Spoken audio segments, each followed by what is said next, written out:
Selamat pagi Bu Vanessa, saya Meista dan teman saya Salma akan menerangkan tentang peramalan nilai Hong Kong dolar, emas, dan minyak mentah terhadap mata uang rupiah. Saya Meista dengan NPM 603181064 Saya Salma, dan teman saya Salma Fadila Sugandi dengan NPM 60318101093. eh, yang pertama kami akan menjelaskan arti nilai tukar. Nilai tukar sendiri dapat diartikan sebagai perbandingan antara harga mata uang suatu negara dengan harga mata uang negara lain. Hal ini untuk membantu kita menentukan berapa mata uang yang dibutuhkan untuk mendapatkan mata uang asing. Hong Kong Dollar ini itu adalah mata uang resmi Hong Kong yang digunakan sebagai dasar dari kegiatan ekonomi. Koin dalam mata uang Hong Kong ini diterbitkan oleh pemerintah, sedangkan uang kertas Hong Kong diterbitkan oleh 3 bank komersil. Kegunaan dari meramalkan nilai tukar uang ini adalah yang pertama untuk mengetahui bagaimana pengaruh nilai tukar terhadap perekonomian Indonesia. Yang kedua adalah untuk mengetahui nilai tukar asing untuk kegiatan perekonomian internasional seperti ekspor dan impor. Dan yang ketiga untuk meramalkan fluktuasi nilai tukar untuk mengurangi resiko investasi ataupun perusahaan yang bergerak dalam skala internasional. Nah, kami juga sudah membuat scatter diagram nilai tukar untuk melihat fluktuasi yang terjadi selama 5 tahun. Di dalam screen ini ada scatter diagram dari 16 Juli 2015 sampai 16 Juli 2020. Nah, dari gambar ini dapat dilihat bahwa fluktuasi tertinggi itu pada 1936,50 rupiah dan fluktuasi terendah itu terdapat pada 171 rupiah 1195 ini pada 5 Februari 2018.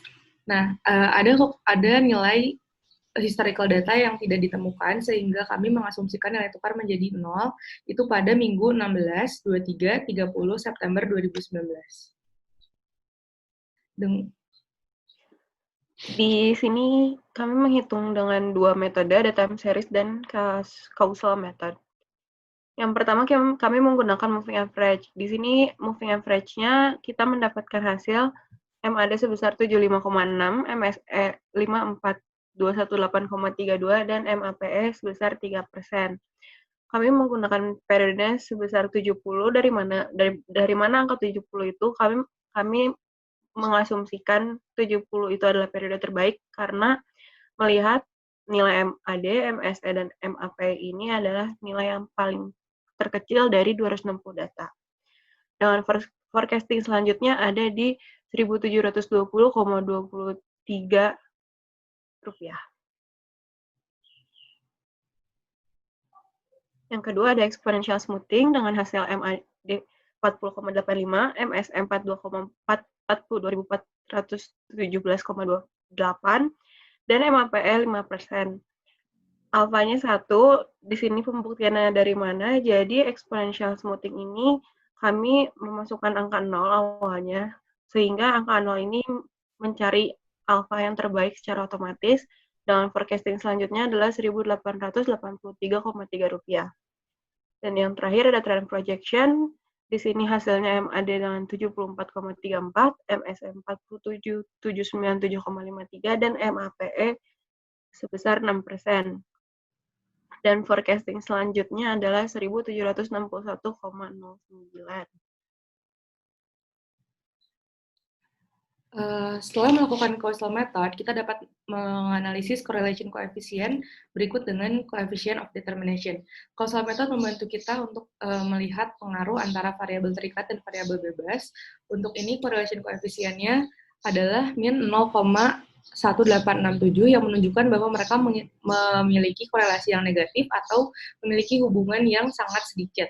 Intercept-nya adalah 1772.52, X1-nya 0.7965, X2-nya min 0,0664, sedangkan persamaan dari variabel terikat dan variabel bebas adalah Y sama dengan 1772.52 tambah 0.7965 X1 tambah min 0.0664 X2.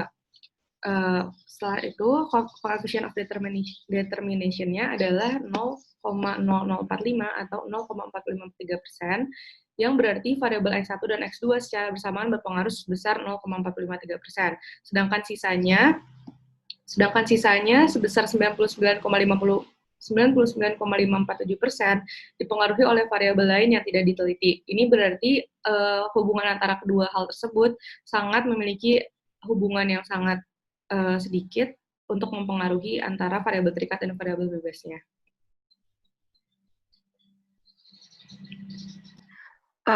Menambahkan sedikit tentang trend projection yang tadi, jadi didapatkan rumus trend yaitu sama dengan 0,25x ditambah 1694,332 yang bisa dilihat di laporan kami.